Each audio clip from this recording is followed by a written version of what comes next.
بسم اللہ الرحمن الرحیم ونستغفره ونعوذ بالله من شرور أنفسنا وسيئات أعمالنا من يهده الله فلا مضل له ومن يضلل فلا هادي له وأشهد أن لا إله إلا الله وحده لا شريك له وأشهد أن محمدا عبده ورسوله أما بعد فإن خير الحديث كتاب الله وخير الهدي هدي محمد صلى الله عليه وسلم وشر الأمور محدثاتها وكل محدثة بدعة وكل بدعة ضلالة وكل ضلالة في النار. اعوذ باللہ من الشیطان الرجیم. بسم اللہ الرحمن الرحیم. وما خلقت الجن والانس الا لیعبدون. برادران اسلام، دینی اور ملی بھائیوں، نوجوان دوستوں، قابل احترام ماں اور بہنوں، عزیز بچوں، کتاب التوحید کی شرح کا سلسلہ اللہ تبارک و تعالیٰ کے فضل و کرم سے، اس کی توفیق سے شروع کیا گیا پچھلے ہفتے میں، اور آج یہ اس سلسلے کا دوسرا درس ہے. بڑی تعداد میں حاضری ہے، یہ قابل مبارکباد ہے حاضری، اور دعا ہے کہ اللہ تبارک و تعالیٰ اس حاضری کو قبول فرمائے اور اللہ عز و جل اس مجلس کو ہم سب کے لیے ہماری آپ کی مغفرت کا ذریعہ بنائے. اللہ تبارک و تعالیٰ اس کے ذریعے سے اپنے حق توحید کو صحیح معنوں میں سمجھنے کی توفیق عطا فرمائے، اور اللہ عز و جل اس خالص توحید کی روشنی میں ہمیں اور آپ کو اپنی زندگیاں گزارنے کی بسر کرنے کی توفیق عطا فرمائے. آمین یا رب العالمین. اس کتاب کے پڑھنے کے سلسلے میں بالکل اشارے کے طور پر یہ بات آ چکی ہے کہ ہم اسے قدر تفصیل سے پڑھیں گے، لیکن بہت ہی زیادہ سلیس اور آسان بنا کر کے بھی پڑھیں گے. بہت زیادہ باریک جو علمی بحثیں ہوں گی انہیں ہم چھوڑ دیں گے، لیکن جو بہت زیادہ ضروری ہیں، اہم بھی ہیں اور آسانی سے ہم سب سمجھ سکتے ہیں، سمجھا سکتے ہیں، انشاءاللہ تبارک و تعالیٰ اسے ضرور کور کرنے کی کوشش کریں گے. اور ہر آیت کریمہ کی تفصیل، تشریح، اس کا معنی کیا ہے اور اسے کون سے اسباب، کون سے پیغامات ہمیں حاصل ہوتے ہیں. اسی طریقے سے ہر حدیث رسول جو بھی تمام ابواب کی ضمن میں آئے گی، انشاءاللہ تبارک و تعالیٰ اس کا معنی، اس کا مفہوم کیا ہے اور اس کی شرح کے حوالے سے جو ضروری باتیں ہوں گی اسے آپ کے سامنے پیش کیا جائے گا، اور پھر اس سے کیا سبق ملتا ہے، اس سے کیا فائدہ حاصل ہوتا ہے. جیسے ہم لوگوں نے پچھلے درس میں وما خلقت الجن والانس الا لیعبدون، اس آیت کریمہ سے ہمیں کون سے فوائد حاصل ہوئے، کون سے مسائل معلوم ہوئے، یا ہمیں کیا درس ملا، کیا پیغام ملا. اسی طریقے سے اگلی آیت کریمہ، پھر اس کے بعد والی آیت کریمہ، پھر جو حدیثیں آئیں گی اس سے کیا پیغام ہے. سلف صالحین کے بعد اقوال، آثار وغیرہ کا بھی تذکرہ مصنف کریں گے جیسا کہ ان کا انداز ہے. تو ان تمام چیزوں پر انشاءاللہ تبارک و تعالیٰ اسی نہج کے مطابق، اسی طریقے کے مطابق گفتگو ہوگی. اللہ سے دعا کرتے ہیں کہ اللہ تبارک و تعالیٰ ہم اللہ تعالیٰ کی توحید کا جو حق ہے اسے صحیح معنوں میں تفصیل کے ساتھ، گرچہ ہم اس کا حق ادا نہ کر سکیں گے لیکن پھر بھی کوشش کریں گے کہ ہم قدر تفصیل سے اس کی باریکیوں کے ساتھ پڑھیں. اللہ تعالیٰ ہمیں اور آپ کو اس کی توفیق عطا فرمائے، اور اس سلسلے میں کوشش کرنے والے تمام بڑوں کی، چھوٹوں کی اور تمام لوگوں کی، ذمہ داران کی، سبھی لوگوں کی کوششوں کو اللہ تبارک و تعالیٰ قبول فرمائے اور سبوں کو اپنے کیے کا اجر اور صلہ دنیا میں آخرت میں عطا فرمائے. آمین رب العالمین. آیت کریمہ جو آپ کے سامنے اس سے پہلے پڑھی گئی ہے، اس آیت کریمہ کی وضاحت کے بعد اور اس کی شرح کے بعد مصنف نے اللہ تبارک و تعالیٰ کی توحید کے حق کو واضح کرنے کے لیے ایک دوسری آیت کریمہ ذکر فرمائی ہے. پہلے والی آیت کریمہ میں جو خاص بات تھی وہ یہ تھی کہ انسانوں اور جنوں کی پیدائش کا مقصد اللہ تبارک و تعالیٰ کی تنہا بندگی ہے، خالص بندگی اور عبادت ہے. اس آیت کریمہ میں جو آیت کریمہ آگے آ رہی ہے، اس آیت کریمہ میں پیغام یہ ہے کہ جتنے بھی رسول اللہ تبارک و تعالیٰ نے دنیا میں بھیجے، اور کوئی ایسی امت نہیں ہے، کوئی ایسی قوم نہیں ہے جس میں اللہ تبارک و تعالیٰ نے اپنا پیغامبر، اپنا رسول، اپنا نبی، اپنا قاصد نہ بھیجا ہو. سب میں بھیجا ہے، اور ہر نبی کو جو دعوت خاص طور پر اپنی قوم کو پہنچانے کے لیے اللہ تبارک و تعالیٰ نے ذمہ داری دی تھی، حکم دیا تھا، وہ یہی توحید کی دعوت پہنچانے کی ذمہ داری تھی. ہر نبی اپنی قوم میں جائے اور یہی پیغام کہ لوگوں صرف اللہ تعالیٰ کی عبادت کرنی ہے، آپ کو اللہ کے ماں سوا سے آپ کو دوری اختیار کر لینی ہے۔ اللہ تعالیٰ کے سوا کوئی بھی ہو، ادنا ہو، اعلیٰ ہو، بڑا ہو، چھوٹا ہو، جاندار ہو، بے جان ہو، انسان ہو، جن ہو، فرشتہ ہو، یا اللہ تبارک و تعالیٰ کا کوئی مقرب، اللہ تبارک و تعالیٰ کا کوئی بھیجا ہوا رسول ہو، یا اس کا کوئی مقرب بندہ ہو، کوئی بھی ہو، عبادت کا حق اللہ تبارک و تعالیٰ کے لیے خاص ہے۔ اس حق کے عبادت میں کسی کو ساجیدار اور شریک نہیں بنایا جائے گا۔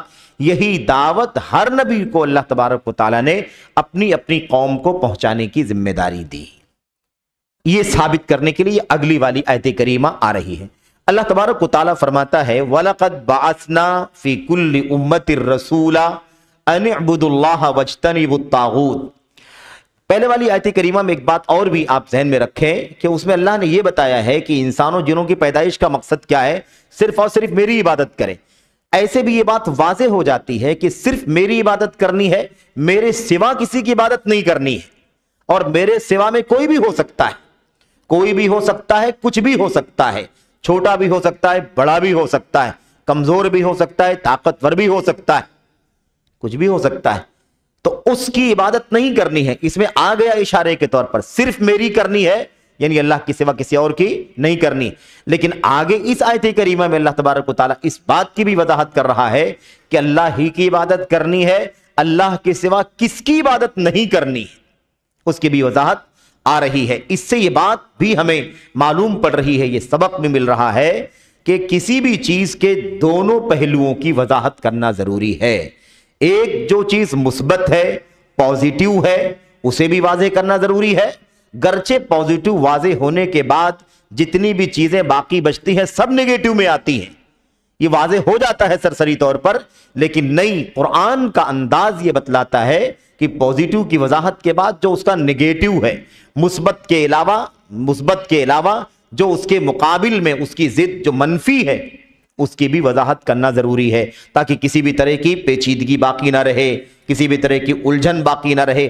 کوئی یہ نہ سوچ لے کہ اللہ تبارک و تعالیٰ ہی کی عبادت کرنی ہے، ٹھیک ہے، لیکن کچھ اللہ کے بہت بڑے پیارے بندے ہیں، اللہ کے بہت بڑے دوست ہیں، اللہ تبارک و تعالیٰ کے بڑے رسول ہیں، اللہ کے مقرب فرشتے ہیں، تو اگر ان کو بھی کچھ اگر مقام مرتبہ عبادت کا اگر دے دیا جائے تو کون سے حرج کی بات ہے؟ تو یہ ڈاؤٹ نہ ہونے پائے، یہ شک شبہ کہیں پیدا نہ ہونے پائے، اس لیے یہ بھی واضح ہونا ضروری ہے کہ اللہ کے ماں سوا کوئی بھی ہو، اسے ایک ذرے کے برابر بھی اللہ تعالیٰ کے حق کے عبادت کا حصہ اس کو نہیں دیا جا سکتا، یہ واضح ہونا ضروری ہے۔ اور یہ ساری باتیں آئیں گی، اور انشاءاللہ تبارک و تعالیٰ رفتہ رفتہ آگے جو موضوعات آ رہے ہیں اس میں ہم گراؤنڈ پر بھی بات کریں گے، جیسا کہ اشارہ کیا گیا تھا کہ کہاں یہ خلل پایا جا رہا ہے، کہاں غیر اللہ کی عبادت کی جا رہی ہے، کہاں اللہ تبارک و تعالیٰ کے علاوہ کی عبادت تو نہیں کی جا رہی ہے، لیکن ان کی تعظیم ایسے کی جا رہی ہے جیسے اللہ تبارک و تعالیٰ کا ہی مقام ان کو دیا جا رہا ہو۔ یہ سب اللہ تبارک و تعالیٰ کے حق کو پامال کرنے والی چیز ہے۔ اس کی گنجائش اللہ تبارک و تعالیٰ کے حق کے سلسلے میں اللہ کی کتاب میں ہے، نہ نبی کریم صلی اللہ علیہ وسلم کی سنت میں، تو ایک دم پیور کرنا ضروری ہے توحید کو، اللہ کی عبادت کو ایک دم خالص، کسی بھی طرح کی کوئی ملاوٹ نہیں چاہیے اللہ تبارک و تعالیٰ کی عبادت میں۔ اسی حقیقت کو واضح کرنے کے لیے اس کتاب کے مصنف نے یہ کتاب لکھی، اور اسے پوری دنیا میں اللہ نے وہ مقبولیت عطا فرمائی کہ کوئی چپا دنیا کا کوئی ایسا نہیں بچے گا، باقی ہوگا، نہیں ملے گا جہاں آپ کو اس کتاب کے اثرات دکھائی نہ دیں۔ دنیا کے مشرق سے مغرب، شمال سے جنوب تک، کوئی بھی بر اعظم ہو، کوئی بھی ملک ہو، کوئی بھی خطہ ہو، اللہ کے فضل و کرم سے اس کتاب کی تاثیر، جو کہ اس کتاب کے اندر اللہ کا کلام ہے، جو نبی علیہ الصلوۃ والسلام کی سنتیں ہیں، جو امت کے سلف کے آثار ہیں اللہ کے حق کو واضح کرنے کے سلسلے میں، اس کے اثرات دنیا کے ہر چپے میں آپ کو نظر آئیں گے، دکھائی دیں گے۔ اللہ تعالیٰ فرماتا ہے وَلَقَدْ بَعَثْنَا، یقیناً ہم نے بھیجا ہے۔ قد جو ہوتا ہے نا، قد حقیقت بیان کرنے کے لیے، یقین ثابت کرنے کے لیے، یعنی ایک چیز جو بیان کی جا رہی ہے وہ ایک دم بجا ہے، ایک دم حق ہے، اس میں کوئی ڈاؤٹ کی بات نہیں ہے، اس کو ثابت کرنے قد کے لیے قد کا استعمال کیا جاتا ہے۔ تو والا قد، اور اس قد سے پہلے لام لگا ہوا ہے، یہ اور زیادہ تاکید کرنے کے لیے آتا ہے، تو بہت زیادہ تاکید کے ساتھ ایک دم حقیقت، ایک دم سچائی اللہ تبارک و تعالیٰ بیان کر رہا ہے۔ بعثنا فی کل امت رسولا، ہم نے بھیجا ہر امت کے اندر ایک رسول کو، کسی نہ کسی رسول کو ہر امت میں ہم نے بھیجا ہے۔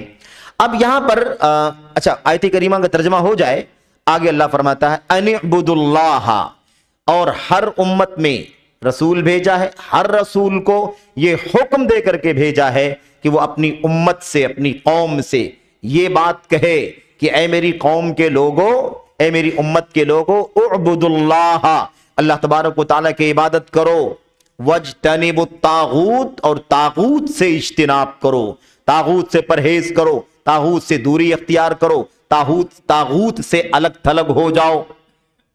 یہی حکم دے کر کے ہم نے ہر نبی کو اپنی اپنی امت میں بھیجا تھا۔ اب دیکھیں ایک بات تو یہ ہے کہ امت کا مطلب یہ نہیں سمجھیں آپ کہ کوئی ایک قوم ہے، کوئی ایک قوم ہے، کسی ایک ملک کی پاپولیشن کی بات چل رہی ہے، کوئی ضروری نہیں، کسی ملک کے اندر بھی بھیجا جا سکتا ہے، کسی آبادی کے کسی حصے میں بھی بھیجا جا سکتا ہے، چند لوگ ہے نا، ان کی تعداد چھوٹی بڑی ہو سکتی ہے، اس تعداد کے لیے اللہ تبارک و تعالیٰ ایک نبی رسول بھیج سکتا ہے، یا مثال کے طور پر کسی ایک خاص زمانے کی پیریڈ کے لیے ایک نبی اور رسول بھیج سکتا ہے۔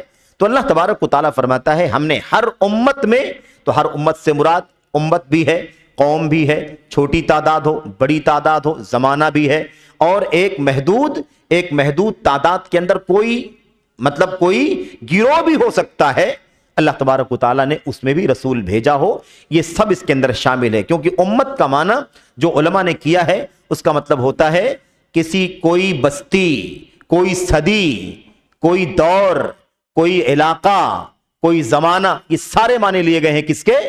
امت کے۔ تو امت کا معنی آپ دیکھیے کئی معنی ہو گئے نا امت کے۔ اللہ تبارک و تعالیٰ فرماتا ہے ہم نے یقیناً ایک دم تاکید کے ساتھ ہر امت کے اندر ایک رسول بھیجا ہے، یہ حکم دے کر کے کہ وہ جا کر کے کہے میری امت کے لوگوں اللہ کی عبادت کرو، طاغوت سے بچو۔ ہمیں سب سے پہلی بات یہ جاننی ہے کہ رسول کسے کہتے ہیں؟ رسول اصل میں کہتے ہیں اس اللہ تبارک و تعالیٰ کے بندے کو جسے اللہ تبارک و تعالیٰ نے اپنی پیغمبری کے لیے چن لیا ہو، لیکن اللہ تبارک و تعالیٰ نے اسے کوئی شریعت دے کر کے کسی قوم کی طرف بھیجا ہو، کوئی شریعت دے کر کے کسی قوم کی طرف بھیجا ہو۔ یہ موسیٰ علیہ السلام یہ تورات لے لیجئے، اپنی قوم کو تورات کے ذریعے سے سمجھائیے۔ اے عیسیٰ علیہ السلام آپ انجیل لے لیجئے اور یہ انجیل لے جا کر کے اپنی قوم کو سمجھائیے۔ داؤد آپ زبور لے لیجئے، اپنی قوم کو جا کر کے سمجھائیے۔ اے محمد صلی اللہ علیہ وسلم آپ قرآن کریم لے کر کے پوری امت کو سمجھائیے۔ اب آپ کے بھیجے جانے کے بعد پوری دنیا آپ کی امت ہے، ساری کی ساری جتنے انسان ہیں، جتنے جن بستے ہیں، یہ سب کے سب آپ کی امت ہے۔ مان نہ لیں گے تب بھی آپ کی امت ہے، اور مان لیں گے جو ان میں سے وہ بھی آپ کی امت ہے، جو نہیں مانیں گے وہ امت دعوت ہے، یعنی آپ کی دعوت سب کے لیے ہے، اور جو ان میں سے مان کر ایمان لے آئیں گے، سچا ایمان لے آئیں گے، وہ بھی آپ کی خاص امت ہے، یعنی آپ کی دعوت کو مان لینے والی امت ہے۔ اس اعتبار سے پوری دنیا اب جتنی بھی انسان جنات پیدا ہوتے رہیں گے، قیامت کے آخری فرد تک وہ سب کے سب نبی کریم صلی اللہ علیہ وسلم کی امت کے لوگ ہوں گے۔ کوئی نبی پیدا ہو جائے، جھوٹا دعویٰ کر کے نکل آئے، کوئی رسالت کا دعویٰ کرنے لگے، کوئی مہدی ہونے کا دعویٰ کرنے لگے، کوئی عیسیٰ ہونے کا دعویٰ کرنے لگے، یہ سب جھوٹے، سارے جھوٹے، سب کے سب جھوٹے ہیں۔ نبی کریم صلی اللہ علیہ وسلم کی نبوت اور رسالت اب آخری دم تک کے لیے ہے، قیامت کی صبح تک کے لیے ہے۔ آپ صلی اللہ علیہ وسلم کے بعد نہ کوئی رسول آنے والا ہے، نہ کوئی آپ کی امت کے بعد کوئی امت ہے، نہ آپ کی شریعت کے بعد کوئی شریعت ہے، نہ آپ پر اترنے والی کتاب کے بعد کوئی کتاب ہے۔ یہ اس امت کا امتیاز ہے۔ اس لیے اللہ کے نبی علیہ السلام نے فرمایا تھا کہ اب کوئی نبوت کا، رسالت کا، مہدیت کا، عیسیٰ ہونے کا، اس کا دعویٰ کرنے والا اگر آتا ہے تو ایک فائنل اصول جان لو کہ وہ جھوٹا ہے، فائنل ضابطہ جان لو کہ وہ کیا ہے؟ جھوٹا ہے۔ اللہ کے نبی علیہ السلام نے فرمایا تھا سَيَخْرُجُ فِي أُمَّتِي 30 دَجَّالُونَ كَذَّابُونَ كُلُّهُمْ يَزْعَمُ أَنَّهُ نَبِيٌّ۔ اللہ کے نبی علیہ السلام نے فرمایا تھا میرے امت میں 30 لوگ پیدا ہوں گے ایسے جو دعویٰ کریں گے کہ وہ نبی ہیں۔ اب ہم سب کو گن نہیں پائیں گے ابھی، کیونکہ کتنے لوگوں کے نام آ چکے ہیں، کتنے لوگ ابھی آنے والے ہیں نہیں معلوم ہے، لیکن ہم نے مسیلمہ کذاب کو ہم جانتے ہیں کہ نہیں جانتے ہیں، طلحہ اسدی کو جانتے ہیں کہ نہیں جانتے ہیں، سجا بنت حارث کو جانتے ہیں کہ نہیں جانتے ہیں، مرزا غلام احمد قادیانی کو جانتے ہیں کہ نہیں جانتے ہیں، ابھی یہ بہار کا شکیل، دربھنگا کا شکیل بن حنیف کا فتنہ ہم جانتے ہیں کہ نہیں جانتے، اور بھی اس طرح کے لوگ ہوں گے آس پاس پڑوس میں، کچھ خبریں سنائی دیتی رہتی ہیں، یہ ہوں یا اس کے بعد ہوں۔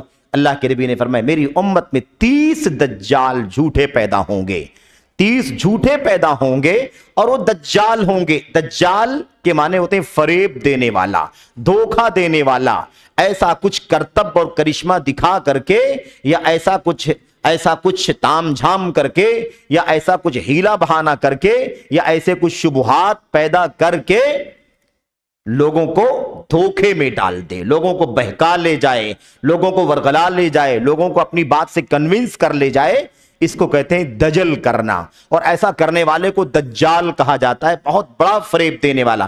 تو ایک دجال تو وہ آئے گا جس کو مسیح دجال کہتے ہیں، جس کو الدجال الاعور کہتے ہیں، تو وہ تو خیر بڑی نشانی بن کر کے قیامت سے پہلے پہلے وہ آئے گا، بھیجا جائے گا اللہ تبارک و تعالیٰ کی طرف سے، اس کا ظہور ہوگا۔ لیکن اس بڑے دجال سے پہلے یہ 30 دجال پیدا ہوں گے، آئیں گے۔ اللہ کے نبی نے فرمایا کلہم یزعم انہ نبی، یہ سب کے سب دعویٰ کریں گے، کہیں گے کہ وہ کیا ہے، وہ نبی ہے، ہر ایک دعویٰ کرے گا وہ نبی۔ تو ایک بات طے ہے کہ نبوت اور رسالت میرے بھائیوں یہ ختم ہو چکی ہے، آخری رسول کی بات چل رہی ہے، تو یہاں یہ عقیدہ بھی طے ہو جانا چاہیے۔ اللہ کے نبی صلی اللہ علیہ وسلم کو آخری نبی بنا کر کے بھیجا گیا۔ اللہ فرماتا ہے ہم نے رسول بنا کر کے بھیجا ہر امت میں کسی نہ کسی کو۔ اس کے بعد اللہ تبارک و تعالیٰ فرماتا ہے یہ سب کا پیغام تھا، یہ سب کا پیغام تھا۔ یہاں پر ایک بات اور آپ کے سامنے پیش کرنی ہے، وہ یہ ہے کہ ہر امت میں رسول اللہ تبارک و تعالیٰ نے بھیجا ہے، کوئی امت ایسی نہیں ہے جس میں رسول نہیں بھیجا گیا۔ اس لیے کوئی کل قیامت کے دن حیلہ بہانہ نہیں کر سکتا، اے اللہ مجھے نہیں معلوم تھا کہ تجھے اکیلا عبادت کا مستحق ماننا ہے، مجھے نہیں معلوم تھا کہ تجھے یہ پسند ہے، مجھے نہیں معلوم تھا کہ تو اس سے ناراض ہوتا ہے، مجھے نہیں معلوم تھا کہ یہ حلال ہے، مجھے نہیں معلوم تھا کہ یہ حرام ہے، مجھے نہیں پتا تھا۔ یہ کوئی حیلہ بہانہ نہ کر سکے، اس لیے اللہ تبارک و تعالیٰ نے ہر امت میں رسول بھیج دیا ہے۔ اللہ تبارک و تعالیٰ قرآن کریم کی دوسری آیتوں میں بھی اس حقیقت کو بیان فرماتا ہے وَإِن مِّن أُمَّةٍ إِلَّا خَلَا فِيهَا نَذِيرٌ، وَإِن مِّن أُمَّةٍ إِلَّا خَلَا فِيهَا نَذِيرٌ، کوئی ایسی امت نہیں ہے جس کے اندر کوئی ڈرانے والا نہ آیا ہو، کوئی ایسی امت نہیں ہے جس میں کوئی ڈرانے والا نہ آیا ہو۔ ایسی اللہ تبارک و تعالیٰ نے اور بھی جگہوں پر اس حقیقت کو بیان فرمایا ہے وَمَا كُنَّا مُعَذِّبِينَ حَتَّى نَبْعَثَ رَسُولًا، ہم کسی قوم کو اس وقت تک عذاب نہیں دیتے جب تک کہ اس قوم میں اپنا پیغامبر نہیں بھیج دیتے، اپنا رسول نہیں بھیج دیتے، اپنی مرضی کیا ہے، اپنی مرضی کیا نہیں ہے، اس کی وضاحت کرنے والا نہیں بھیج دیتے۔ اللہ تبارک و تعالیٰ کی رضا کی خوشخبری دینے والا، اللہ تبارک و تعالیٰ کے عذاب اور اس کی جہنم اور اس کی گرفت سے ڈرانے والا بنا کر کے جب تک نہیں بھیج دیتے تب تک ہم کسی قوم کو عذاب نہیں دیتے ہیں۔ یہ اللہ تبارک و تعالیٰ کی طرف سے سراپا عدل ہے، سراپا انصاف ہے، ورنہ وہ ہمارا خالق و مالک ہے، ہمارا روزی رساں ہے، وہ ہمارا مدبر ہے، منتظم ہے، وہ ہمارا آقا ہے، ہم اس کے غلام ہیں، اس کے وجود میں لانے سے ہم وجود میں آئے ہیں، اس کے پیدا کیے جانے سے پیدا ہوئے ہیں، اس کے ایک دانہ دینے سے ہم کھاتے ہیں، اس کے ایک قطرہ دینے سے ہم پیتے ہیں۔ وہ ہمارا مالک ہے، وہ ہمارے ساتھ اپنے غلام کے ساتھ کوئی بھی سلوک کر سکتا ہے، لیکن یہ اس کا عادل ہے، اس کا احسان ہے کہ وہ کسی بھی طرح کی ناانصافی کو اپنے اوپر اس نے حرام کر لیا ہے، کسی بھی طرح کے ظلم کو اللہ تبارک و تعالیٰ نے حرام کر لیا۔ اس لیے یہ بات کیا ہے، ایک دم حتمی ہے، فائنل ہے۔ اچھا، اصل پیغام ہے وہ کیا ہے؟ ہم نے رسول بھیجا ان اعبدوا اللہ واجتنبوا الطاغوت، یہی حکم تھا سارے نبیوں کو کہ اپنی اپنی قوموں کو جا کر کے پیغام سنائیں کہ اے لوگو اللہ کی عبادت کرو، اے لوگو اللہ کی عبادت کرو۔ اللہ تبارک و تعالیٰ کے اس پیغام کو ہر نبی نے بلا کسی کمی کے، بلا کسی کوتاہی کے، ہر ایک نے اس ذمہ داری کو ادا کیا، اس پیغام کو اپنی اپنی امت تک، اپنی اپنی قوم تک پہنچایا۔ یہ بھی ایک دم سچائی ہے، ایک دم کیا ہے، یہ ایک دم سچا، کسی نبی نے کوئی کوتاہی نہیں کی ہے، کسی قوم نے مانا نہیں مانا، ایمان لائے نہیں لائے، اللہ کی عبادت اکیلے کی یا نہیں کی، شرک کیا یا توحید پر واقعی قائم رہے، اس سے قطع نظر کسی رسول کی طرف سے کوئی کوتاہی، کوئی کمی، کوئی خلل، کوئی تقصیر سرے سے نہیں ہوئی ہے۔ اس لیے کہ اگر یہ چیز مان لی جائے تو پھر اللہ تبارک و تعالیٰ کا پیغام نہیں پہنچے گا اور اللہ تبارک و تعالیٰ کے بندوں پر اللہ کی حجت ہی قائم نہیں ہوگی۔ اللہ تبارک و تعالیٰ نے اس بات کو بھی واضح فرمایا، لِأَلَّا يَكُونَ، اللہ تبارک و تعالیٰ نے اس بارے میں ارشاد فرمایا کہ حجت قائم ہو جائے۔ آیت کریمہ اللہ نے کیا فرمایا؟ بعد الرسل، رسولوں کو بھیج دینے کے بعد کوئی بہانہ باقی نہ بچے کسی کے پاس۔ رسولوں کو بھیج دیے جانے کے بعد، مبعوث کر دیے جانے کے بعد کسی کے پاس کوئی ہیلہ نہ رہے کہ ہمارے پاس رسول نہیں آیا، ہمارے پاس تیرا پیغمبر نہیں آیا، قاصد نہیں آیا، یہ مسئلہ ختم کر دیا گیا۔ آج بھی نبی کریم صلی اللہ علیہ وسلم کی وفات کے بعد اس امت کی بات کر لیتے ہیں، اس امت سے ہی متعلق اپنا مسئلہ ہے۔ میرے بھائیوں، آپ صلی اللہ علیہ وسلم کی وفات کو 1400 کتنا سال، تقریباً 34 سال گزر چکے۔ اس 1500 سال کے فاصلے کے بعد بھی آج مثال کے طور پر پیدا ہونے والا کوئی یہ نہیں حجت کر سکتا اللہ تبارک و تعالیٰ کے سامنے کہ اللہ مجھے تیرا پیغام نہیں ملا۔ کیوں؟ اس لیے کہ نبوت کا سلسلہ تو بند ہے، رسالت کا سلسلہ تو ضرور بند کر دیا گیا نبی کریم صلی اللہ علیہ وسلم کے ساتھ ہی، لیکن اس مشن کو اللہ تبارک و تعالیٰ نے اس امت کے سچے علماء کی گردنوں پر رکھ کر جاری رکھا ہے۔ ذمہ داریاں دے دی گئی ہیں، وراثت بٹ گئی ہے، وراثت تقسیم کر دی گئی ہے۔ اب یہ ذمہ داری ان وارثین کی ہے کہ وہ سچا دین، خالص عقیدہ، خالص توحید، خالص بندگی اللہ تبارک و تعالیٰ کی کتاب اور نبی کریم صلی اللہ علیہ وسلم کی سنتوں کی روشنی میں اللہ کے بندوں تک بے کم و کاست پہنچائیں۔ اس میں نہ تو کوئی کمی کوتاہی کرے اور نہ اس کے اندر کسی بھی طرح کی بددیانتی یا نہ کسی طرح کی خیانت کریں۔ ایک دم خالص توحید اللہ تبارک و تعالیٰ کی کتاب اور نبی کی سنت کی روشنی میں اللہ کے بندوں تک پہنچائیں۔ مشرق، مغرب، شمال، جنوب، ہر طرف یہ ذمہ داری ہے امت کے علماء کی کہ وہ اپنی اپنی زبان کے اعتبار سے، اپنی اپنی قوم اور اپنے اپنے ماحول کے اعتبار سے جیسے وہ سمجھ سکتے ہو اس زبان اور اس لب و لہجے میں اللہ تبارک و تعالیٰ کے سچے دین کو اللہ کے بندوں تک پہنچائیں، اور یہ ذمہ داری قیامت تک امت کے علماء کی گردنوں پر رہے گی۔ لیکن ضروری ہے کہ ذمہ داری ادا کریں، اور سب سے پہلے ذمہ داری ادا کرنے سے پہلے ذمہ داری یہ ہے کہ اسے سچ مچ حاصل کریں، وہ عقیدہ جو اصل شکل میں اللہ کی کتاب اور نبی کی سنت میں اسے حاصل کریں، اور اس کے بعد دوسری ذمہ داری ہے کہ اس کے مطابق زندگی گزاریں۔ تیسری ذمہ داری ہے کہ اسے بلا کسی کمی بیشی اور بلا کسی خیانت کے اسے پوری امانت داری کے ساتھ اللہ کے بندوں تک پہنچائیں۔ تو یہ سلسلہ بند نہیں ہوا ہے، رسالت کا سلسلہ بند ہو گیا، نبوت کا خاتمہ ضرور ہو گیا، لیکن یہ مشن قیامت تک جاری رہے گا۔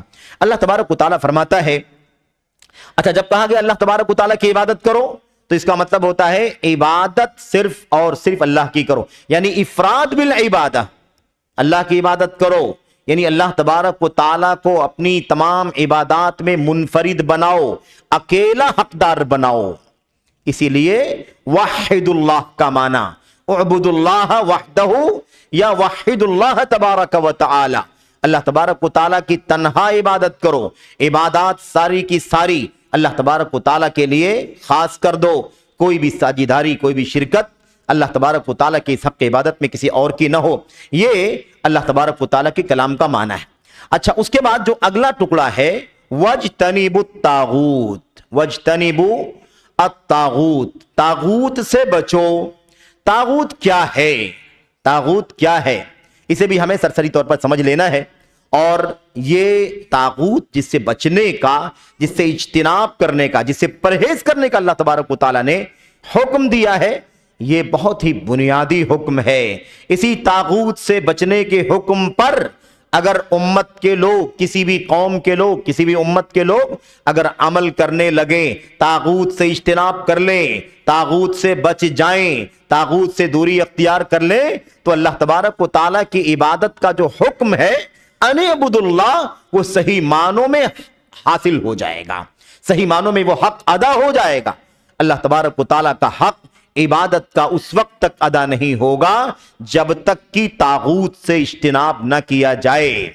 میرے بھائیوں، اللہ تبارک و تعالیٰ سے بھی امیدیں اور اللہ تبارک و تعالیٰ کے شرکاء کے ساتھ بھی ایسے رسم و رواج کہ ان سے بھی امیدیں، تو اس معنی میں اللہ تبارک و تعالیٰ کا حق توحید صحیح معنوں میں ادا نہیں ہوگا۔ اس لیے یہ بات بار بار آتی ہے کہ نبی کریم صلی اللہ علیہ وسلم جس دور میں بھیجے گئے، عرب کے اس خطے میں، جزیرۃ العرب کے اندر، اس وقت نہ جانے کتنے غیر اللہ کی عبادت کی جا رہی تھی، اللہ کے سوا نہ جانے کس کس کی عبادت کی جا رہی تھی، نہ جانے کس کس کی اطاعت کی جا رہی تھی، نہ جانے کس کس کی پیروی کی جا رہی تھی۔ ان سب کو اللہ تبارک و تعالیٰ نے طاغوت کے لفظ سے خارج کر دیا ہے۔ طاغوت کے لفظ کے استعمال کے ذریعے سے سارے غیر اللہ جن کی عبادت ہوتی تھی، سارے وہ جن کی اطاعت ہوتی تھی اور اطاعت کے حقدار نہیں تھے، اور وہ سارے کے سارے جن کی پیروی کی جاتی تھی اور صحیح معنوں میں پیروی کے حقدار نہیں تھے، ان تمام چیزوں سے بچنے کا حکم اللہ تبارک و تعالیٰ نے وَاجْتَنِبُوا الطَّاغُوتَ کے اندر دے دیا ہے۔ میرے بھائیوں، طاغوت عربی زبان کے اندر طغیان، سرکشی کرنا، ہٹ دھرمی کرنا، نہ ماننا، اکڑنا، اس معنی میں آتا ہے۔ اس معنی میں آتا ہے کیا؟ طغیان، جس کو سرکشی، اور یہ اردو میں بھی استعمال ہے، طغیان اور طغیانی، یعنی کیا مطلب؟ سرکشی، بہت زیادہ اچھل کود، بہت زیادہ ہٹ دھرمی، اور بہت زیادہ انانیت اور کبر، آدمی حق کو تسلیم نہ کرے، منمانی کرے، یہ کیا ہے؟ طغیان۔ تو حد سے باہر نکل جانا، حد سے باہر نکل جانے کا نام کیا ہے؟ اردو میں بھی طغیان۔ اور طاغوت کہتے ہیں ہر اس غیر اللہ کو جس کی عبادت کی جا رہی ہو، کل ما عبد من دون اللہ، کل ما عبد من دون اللہ، ہر وہ جس کی اللہ کے سوا عبادت کی جائے، ہے نا؟ یہ عام اس کی تشریح میں، طاغوت کی تشریح میں کیا ہے؟ کل ما عبد من دون اللہ۔ بعض علماء نے کہا وہو عنہ راض، ہر وہ جس کی اللہ کے سوا عبادت کی جائے اور جس کی عبادت کی جا رہی ہے وہ اپنی عبادت سے راضی ہے، اپنی عبادت سے خوش ہے کہ میری عبادت کی جا رہی ہے۔ بعض علماء نے یہ رازن کی بات بھی کہی ہے، بعض علماء نے اس کے بغیر اس کو مطلق رکھا ہوا ہے کہ اللہ کے سوا جس کسی کی بھی عبادت کی جا رہی وہ کیا ہے؟ وہ طاغوت ہے۔ اس کے علاوہ حافظ ابن القیم رحمت اللہ علیہ نے اس کو اور زیادہ وضاحت سے سمجھا دیا ہے کہ طاغوت کس کو کہتے ہیں، اور یقیناً طاغوت کا وہ معنی جو امام ابن القیم رحمت اللہ علیہ نے اپنی کتاب اعلام الموقعین کے اندر اور بھی کتابوں کے اندر جو وضاحت کی ہے وہ بہت بنیادی بات ہے۔ کہتے ہیں کہ طاغوت کہتے ہیں کل ما تجاوز بہ العبد حدہ من معبود او مطاع او متبوع۔ یہ بہت پیاری بات ہے، بہت پیارا جملہ ہے سمجھنے کے لیے، اور میں مختصر طور پر آپ کے سامنے اس کی وضاحت کرتا ہوں تاکہ یہ بات واضح ہو جائے۔ حافظ ابن القیم رحمت اللہ علیہ فرماتے ہیں، کہتے ہیں طاغوت کہتے ہیں ہر اس چیز کو جس کے ذریعے سے بندہ اپنے حد سے باہر نکل جائے، جس کے ذریعے بندہ اپنے حد سے باہر نکل جائے۔ اب وہ عبادت اللہ کی کرنی ہے، عبادت کے معاملے میں اللہ سے باہر، اللہ کے حق کی عبادت کا، اللہ تعالیٰ کا حق کی عبادت ادا کرنے کے بجائے اس میں باہر نکل جائے، اللہ کے سوا کی عبادت کرنے لگے۔ اس کی حد کیا ہے؟ اس کی حد کیا ہے؟ عبادت اللہ تبارک و تعالیٰ کی ہونی چاہیے۔ اب بندہ عبادت کے مسئلے میں حد سے باہر نکل جائے، اللہ کے سوا کی عبادت کرنے لگے، چاہے کوئی بھی ہو، اللہ کے سوا کی عبادت کرنے لگے، یہ بھی کیا ہے؟ طاغوت ہے۔ یعنی کسی غیر کو عبادت کے قابل سمجھے تو وہ بھی کیا ہے؟ طاغوت ہے۔ ایسے ہی بندہ اطاعت کے مسئلے میں حد سے باہر نکل جائے، اطاعت کہاں ماننے کے سلسلے میں، کہاں ماننے کے سلسلے میں، فالو کرنے کے سلسلے میں، کس کی تابعداری کرنی ہے، کس کی اطاعت کرنی ہے، کس کا کہاں ماننا ہے، کس کی آگیا کا پالن کرنا ہے، اس کی جو حد بتائی گئی ہے قرآن کریم کے اندر، اس حد سے آدمی کیا ہو جائے؟ باہر نکل جائے۔ اطاعت کس کی ہے بھائی؟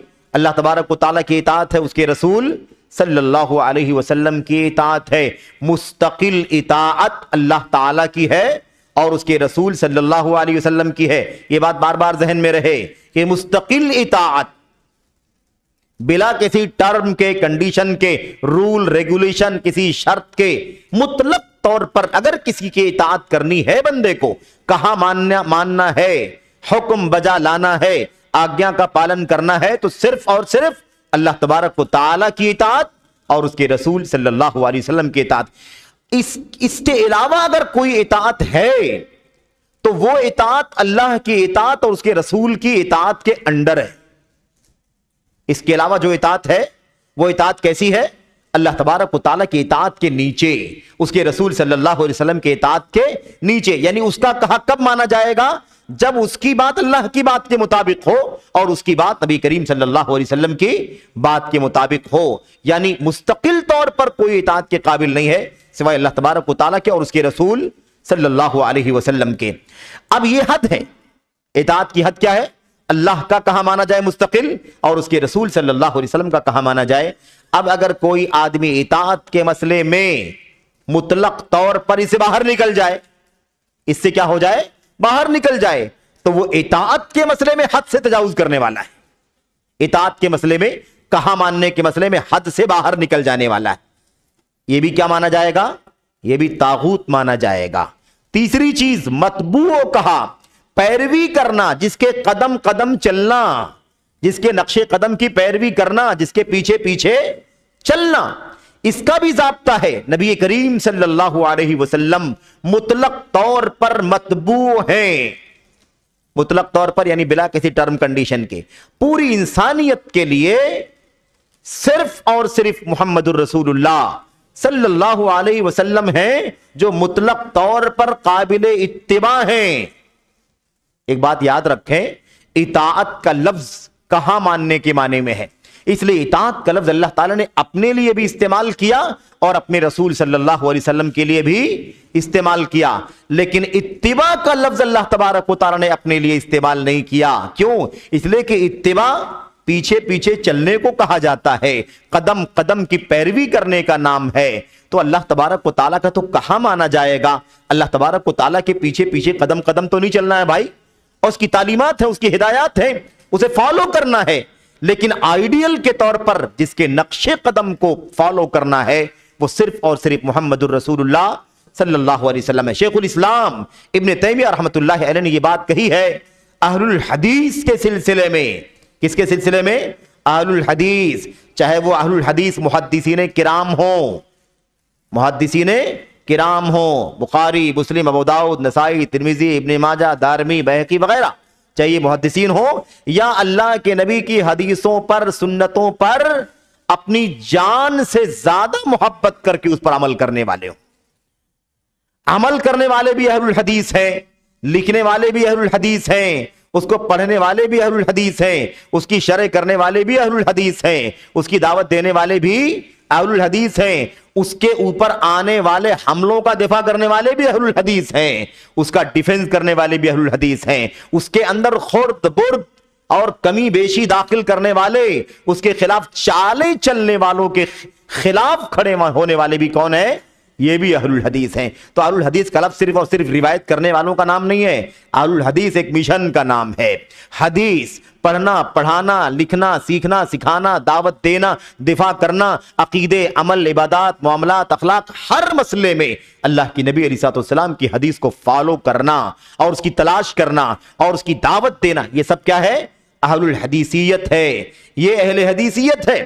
شیخ الاسلام ابن تیمیہ رحمۃ اللہ علیہ نے یہ بات کہی ہے کہ اہل الحدیث لا متبوع لهم الا رسول اللہ، اہل الحدیث کا کوئی متبوع نہیں ہے، یعنی اہل الحدیث کا کوئی ایسا نہیں ہے، اہل الحدیث کے سامنے کوئی ایسی ہستی نہیں ہے جن کے نقش قدم کے پیچھے چلنا، جن کے پیچھے چلنا، جن کے نقش قدم کی پیروی کرنا انہوں نے اپنا دستور بنا رکھا ہو سوائے رسول اللہ صلی اللہ علیہ وسلم کے۔ یہ ہے، اس لیے متبوع کون ہے؟ محمد الرسول اللہ صلی اللہ علیہ وسلم۔ اب اگر اس سے کوئی تجاوز کرتا ہے، اس سے کوئی تجاوز کرتا ہے، یعنی مطلق طور پر آنکھ بند کر کے کسی کی بات کو مانتا ہے یا ماننے کا عقیدہ رکھتا ہے یا ماننے کی بات کو فالو کر لیتا ہے یا مان لیتا ہے یا ماننے کو نہ ماننے کو صحیح سمجھتا ہے اور نہ ماننے کو غلط نہیں سمجھتا، ایسی صورت میں وہ بھی اتباع کے معاملے میں حد سے باہر نکل جانے والا ہے۔ وہ بھی کیا کہلائے گا؟ وہ بھی طاغوت کہلائے گا۔ یہ بہت سرسری طور پر ہو سکتا ہے پہلی بار میں یہ بہت کلیئر ذہن میں نہ آیا ہو، لیکن یہ پھر ریپیٹ بھی ہوگا آگے، کیونکہ عقیدے کے باب میں بہت سارے مسائل ایک دوسرے میں متداخل ہیں، ایک دوسرے کے اندر شامل ہیں، تو بہت ساری موضوعات پر مطلب کہیں نہ کہیں ضمناً گفتگو آئے گی، کبھی کبھی اعادہ بھی ہوگا، دلائل کا بھی اعادہ ہوگا، تو بات مزید واضح ہو جائے گی۔ بار بار سننے کی ضرورت ہے، بار بار اتنا سننے کی، اتنا پڑھنے کی ضرورت ہے کہ آیتیں زبان زد ہو جائیں، حدیثیں یاد ہو جائیں، اقوال زبان پر رواں ہو جائیں، اس کے پیغامات، اس کے دروس کو، اس کے فوائد کو چلتے پھرتے آپ کسی کو بھی بتا سکیں، سمجھا سکیں، تب جا کر کے توحید کی فضا قائم ہوگی، تب جا کر کے شرک اور اس کے مظاہر کا دھیرے دھیرے خاتمہ ہوگا۔ بہت خلل ہے، بہت کوتاہیاں ہیں، بہت کمیاں ہیں میرے بھائیوں۔ سرمایہ رکھا ہوا ہے لیکن اسے صحیح معنوں میں بانٹنے کا کام باقی ہے، اس میں ہمیں بہت کچھ محنت کرنے کی ضرورت ہے۔ صرف اور صرف میرے بھائیوں حوالوں سے یا اپنی جاگیر کا نام لینے سے کوئی کام نہیں بنتا، ہماری ذمہ داریاں بہت بڑی ہیں اور اس مشن کو بہت مضبوطی سے اسے اپنی منزل تک پہنچانے کی ہماری اور آپ کی ذمہ داری ہے، اسے ادا کرنا ہوگا۔ یہ ہو گئی بات طاغوت کی۔ اب طاغوت کے بارے میں شیخ الاسلام امام ابن القیم رحمۃ اللہ علیہ کی ایک بات اور بھی آپ کے سامنے بیان کر کے پھر اس گفتگو کو ختم کریں گے۔ ہم نے طے کیا ہے کہ یہ لمبی گفتگو نہیں کی جائے گی، 40 سے 45 منٹ میں مضمون کو ختم کیا جائے گا۔ ابھی یہ اتفاق ہوا ہے، اس لیے انشاءاللہ تبارک و تعالیٰ اس پر عمل کرنے کی کوشش کی جائے گی پورے طور پر۔ امام ابن القیم رحمۃ اللہ علیہ کہتے ہیں کہ یہ جو 3 پہلوؤں میں طاغوتیت بتائی گئی، عبادت کے مسئلے میں طاغوت، اتباع کے مسئلے میں طاغوت اور اطاعت کے مسئلے میں طاغوت، یہ جو طاغوت کا معنی سمجھایا گیا ہے نا آپ کو، ان طاغوتوں کی دنیا میں کمی نہیں ہے، بڑی تعداد ہے۔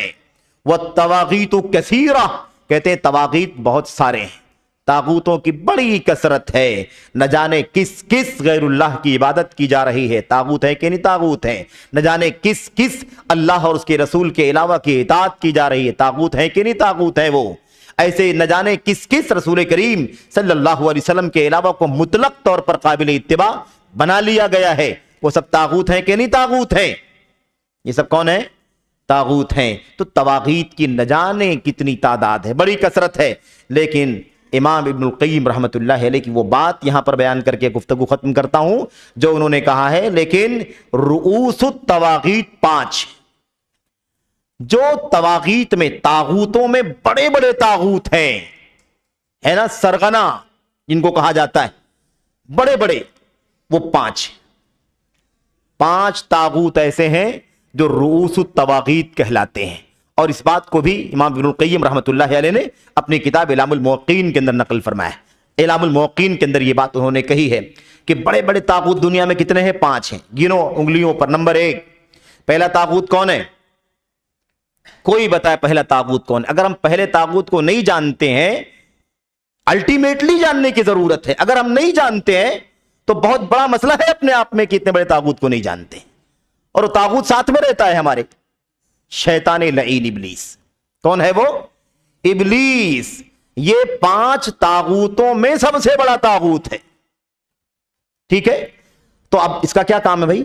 اللہ تبارک و تعالیٰ کی عبادت سے ہٹا کے غیر اللہ کی عبادت کروانا، اللہ اس کے رسول کی اطاعت سے ہٹا کر کے تیسرے کی اطاعت کروانا، اللہ کے رسول کی اتباع سے ہٹا کر کسی دوسرے کی اتباع اور پیروی کے راستے پر لگا دینا، بڑے کے نام پر، بزرگ کے نام پر، پیشوا کے نام پر، شخصیت کے نام پر، ہے نا، مختلف ناموں پر، مختلف حوالوں پر بہت ساری باتیں ہیں جو انشاءاللہ تبارک و تعالیٰ آئیں گی۔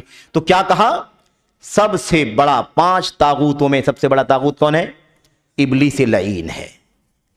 اور وہ ساری آیتیں آپ جانتے ہیں، اللہ تبارک و تعالیٰ سے یہ وعدہ کر کے آیا تھا، لَأُغْوِيَنَّهُمْ أَجْمَعِينَ، میں سب کو گمراہ کروں گا، لَآتِيَنَّهُمْ مِنْ بَيْنِ أَيْدِيهِمْ وَمِنْ خَلْفِهِمْ وَعَنْ أَيْمَانِهِمْ وَعَنْ شَمَائِلِهِمْ وَلَا تَجِدُ أَكْثَرَهُمْ شَاكِرِينَ، تیرے بندوں کے آگے سے آؤں گا، پیچھے سے آؤں گا، دائیں سے آؤں گا، بائیں سے آؤں گا، ہر طرف سے آ کر کے گمراہ کروں گا، اور اتنا کوشش کروں گا اور بہکا بھی لے جاؤں گا، تو اپنے بندوں میں سے اکثریت کو شکر کرنے والا نہیں پائے گا، اکثریت کو شکر گزار نہیں پائے گا۔ وَلَا تَجِدُ أَكْثَرَهُمْ شَاكِرِينَ، تو اپنے بندوں میں سے اکثر لوگوں کو شکر کرنے والا نہیں پائے گا۔ یہ شیطان کہہ کر کے آیا تھا، ابلیس علیہ۔ تو بہرحال یہ کون ہے؟ سب سے بڑا طاغوت ہے 5 طاغوتوں میں۔ نمبر 2 دوسرا طاغوت کون ہے؟ یہی کل ما من عبد وهو عنہ راض، کسی بھی شخص کو لوگ پوجیں، کسی بھی شخص کی عبادت کریں، کسی بھی شخص کے لیے عبادت کا کوئی کام کریں اور وہ اس سے خوش ہو اور وہ اس سے راضی ہو، چاہے وہ دنیا سے جا چکا ہو یا وہ زندہ ہو۔ اور یہ دونوں مثالیں آپ کو ملیں گی امت کے اندر۔ نہ جانے کتنے ایسے طاغوت ہیں، ہے نا، جن کی عبادت دنیا میں جب وہ زندہ تھے کبھی منع نہیں کیا کہ میری عبادت نہیں کرنا، کبھی نہیں منع کیا کہ عبادت، کبھی حکم نہیں دیا کہ عبادت صرف اللہ تبارک و تعالیٰ کی ہوگی، راضی تھا۔ اور مرنے کے بعد لوگوں نے اس کی عبادت کرنا شروع کر دیا، لوگ سجدہ کر رہے ہیں، لوگ رکوع کر رہے ہیں، لوگ اس کی قبر کا طواف کر رہے ہیں، لوگ اس کے اوپر پھول چادر چڑھا رہے ہیں، لوگ درشن کر رہے ہیں، لوگ میرے بھائیوں دان دچھڑا دے کر کے جا رہے ہیں وغیرہ، سب کر رہے ہیں کہ نہیں کر رہے ہیں؟ تو دنیا سے جا چکا ہو لیکن اس کی عبادت کی جا رہی ہو اور وہ اس سے راضی ہو، یہ دوسرا طاغوت ہے۔ تیسرا طاغوت کون ہے؟ تیسرا طاغوت وہ ہے جو لوگوں کو حکم دے کہ میری عبادت کرو، جو لوگوں کو حکم دے کہ میری عبادت کرو۔ آپ نے دیکھا ہوگا میڈیا نے سارے فاصلے ختم کر دیے۔ میں اکثر یہ بات کہتا ہوں میرے بھائیوں، آج تو سارے فاصلے ختم ہو گئے، کیا مشرق ہے، کیا مغرب، کیا شمال، کیا جنوب، کوئی فاصلہ نہیں، سارے فاصلے سمٹ گئے۔ آپ نے دیکھا ہوگا مرنے والے کو کلمہ پڑھاتے ہیں لوگ کھڑے ہو کر کے قبر کے اوپر، اس کو تلقین کرتے ہیں، مر چکا ہے وہ اور باہر آدمی کھڑا ہے قبر کے اوپر زندہ، اور وہ زندہ مردے کو تلقین کر رہا ہے۔ منکر نکیر آئیں گے، ابھی تجھ سے سوال کریں گے تو لا الہ الا اللہ کہنا، محمد الرسول اللہ کہنا، ہے نا، تجھ سے پوچھا جائے گا من ربک کا، تو یہ جواب دینا، ما دینک کا، تو یہ جواب دینا، اور من نبیک کا، یہ جواب دے، بات تلقین کرتے ہیں۔ ایسے آپ نے یہ بھی دیکھا ہوگا، یعنی مرنے کے بعد تو سجدے کیے ہی جا رہے ہیں قبروں مداروں کے اوپر، آپ نے ایسے لوگوں کو بھی دیکھا ہوگا کہ پورا جھرمٹ ہے، پورا ماحول ہے، کئی لوگ بیٹھے ہوئے ہیں، اس میں کوئی بزرگ ہے، اللہ والا ہے، کوئی پیر ہے، مرشید ہے مثال کے طور پر، اور اس کے مریدین آ کر کے، اس کے شاگردان آ کر کے اس زندہ کے پیروں پر سجدہ کرتے ہیں، لیکن اسے غیرت نہیں آتی کہ سجدہ اللہ تبارک و تعالیٰ کا حق ہے، اور اسے ڈانٹ کر کے بھگا دے، منع کر دے کہ اللہ تعالیٰ کے سوا کسی اور کا سجدہ جائز نہیں ہے۔ ایسی کتنی تصویریں، کتنی ویڈیوز ہم نے آپ نے دیکھا ہے میرے بھائیوں۔ اللہ کے نبی صلی اللہ علیہ وسلم کی وہ سیرت ہمارے اور آپ کے سامنے ہونی چاہیے۔ اللہ کے نبی علیہ السلام کے صحابہ آئے اور کہا اللہ کے نبی ہم نے دیکھا ہے، کرسچنوں کو دیکھا، عیسائیوں کو، مسیحوں کو دیکھا ہے، ان کے اساقفہ، ان کے بطارقہ، یعنی ان کے درباریوں کو ہم نے دیکھا ہے، ان کے شاگردان کو دیکھا ہے کہ وہ اپنے راہب کا سجدہ کرتے ہیں، تعظیم کے لیے سجدہ کرتے ہیں، احترام کے لیے سجدہ کرتے ہیں۔ ہم نے دیکھا ہے وہاں پر پوری بھیڑ لگتی سجدہ کرنے والوں کی۔ اللہ کے نبی ہمارے دل میں آتا ہے کہ آپ کا مقام تو پوری کائنات میں سب سے اونچا ہے، افلا نسجد لک، تو کیا ہم آپ کا سجدہ نہ کریں؟ اے اللہ کے نبی کیا ہم آپ کا سجدہ نہ کریں؟ بتائیے، اگر اجازت ہو تو سجدے میں جھک جاتے ہیں آپ کے سامنے، آپ کا مقام، کون آپ کا مقام پا سکتا ہے؟ اللہ کے نبی علیہ السلام نے فرمایا نہیں، سجدہ تو اللہ تبارک و تعالیٰ کا حق ہے۔ سجدہ کس کا حق ہے؟ اللہ تبارک و تعالیٰ کا حق ہے، سجدہ کسی غیر اللہ کا نہیں ہو سکتا۔ اور بعض روایتوں میں کہ صحابہ آئے، بعض صحابہ جو نئے اسلام لائے تھے اور اس طرح کے حالات دے کر کے آئے تو فرط محبت اور فرط تعظیم میں سجدے میں گر گئے۔ اللہ کے نبی علیہ السلام نے جھٹ ان کو پکڑ کر کے اٹھایا اور کہا سجدہ اللہ تبارک و تعالیٰ کا حق ہے، تمہیں کیا کر رہے ہو؟ لا تسجدوا للشمس ولا للقمر واسجدوا للہ الذی خلقہن، اللہ تعالیٰ کے سوا کسی کا سجدہ نہیں ہو سکتا میرے بھائیوں۔ اور آج حالت یہ ہے کہ پیر کہلانے والے، مرشد کہلانے والے کتنے ایسے لوگ ہیں جن کا زندگی میں لوگ سجدہ کرتے ہیں اور وہ منع نہیں کرتے ہیں۔ طاغوت ہے کہ نہیں طاغوت ہیں؟ یہ طاغوت ہیں، حکم دے رہے ہیں، منع نہیں کر رہے ہیں، تنبیہ نہیں کر رہے ہیں، ڈانٹ نہیں رہے ہیں، راضی ہیں، یہ سب کیا ہیں؟ یہ سب کے سب طاغوت ہیں۔ نمبر 3، نمبر 4، چوتھا طاغوت کون ہے؟ اللہ کے نبی، اللہ کے کلام اور نبی کی احادیث کی روشنی میں، من ادعى شيئا من علم الغیب، جو تھوڑا بھی علم غیب کا دعویٰ کرے وہ بھی طاغوت ہے۔ گلی گلی کے اندر میرے بھائیوں جادوگر ہیں، کاہن ہیں،